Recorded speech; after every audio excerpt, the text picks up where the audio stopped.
Penyakit jantung dan tekanan darah tinggi semakin menjadi ancaman utama bagi masyarakat Indonesia.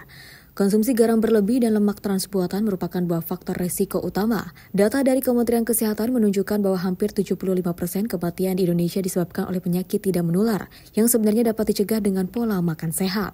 Sebagai upaya menangani krisis ini, para pemangku kebijakan dan pakar kesehatan terkemuka dari Kementerian Kesehatan Indonesia, berbagai lembaga pemerintah terkait, organisasi kesehatan dunia, organisasi masyarakat sipil, dan lainnya berkumpul untuk membahas strategi pangan dan juga memperkuat inisiatif gizi. Kepala Badan Kebijakan Pembangunan Kesehatan Kementerian Kesehatan RI, Profesor Asnawi Abdullah menyatakan bahwa kebijakan pengendalian garam dan lemak trans buatan bukan hanya langkah kesehatan masyarakat dan pengendalian faktor risiko, tetapi juga strategi yang terbukti efektif untuk menekan laju peningkatan pembiayaan sistem kesehatan nasional.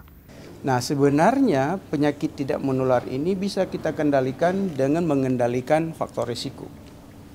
Jadi maka pertemuan hari ini menjadi sangat penting. Salah satu faktor resiko sebagaimana kita diskusi tadi GGL ya, itu salah satu faktor resiko yang berkontribusi terhadap banyak penyakit PTM atau NCD, non-communicable disease atau penyakit tidak menular. Nah, kalau kita ingin membuat sistem kesehatan kita menjadi lebih sustainable ke depan, tentu langkah utama yang harus menjadi prioritas semua kita, semua lapisan warga kita adalah mengendalikan faktor risiko.